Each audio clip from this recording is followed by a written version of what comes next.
মেয়েদের বয়সে গণ্ডিটা যখন 30 পেরোয়, সে চাকরিওয়ালা মেয়ে হোক বা ব্যবসা করুক বা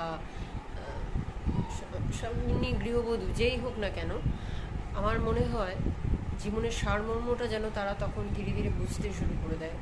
জীবনের নানা ঘাত প্রতিঘাত, ওঠা নামা, প্রতিদিন প্রতি মুহূর্ত তাদেরকে আরও বাস্তববাদী, আরও অনেক বেশি কঠোর করে তোলে।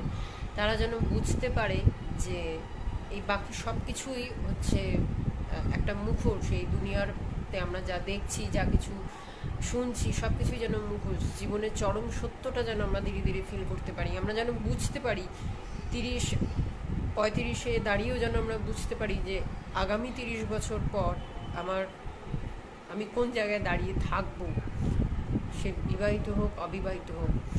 এই ফেজটা না মেয়েদের জীবনে মানে খুব ইম্পর্টেন্ট। আমার মনে হয় একটা মেয়েকে পুরোপুরি এনরিচ করে এই বয়স এবং ফেজটা।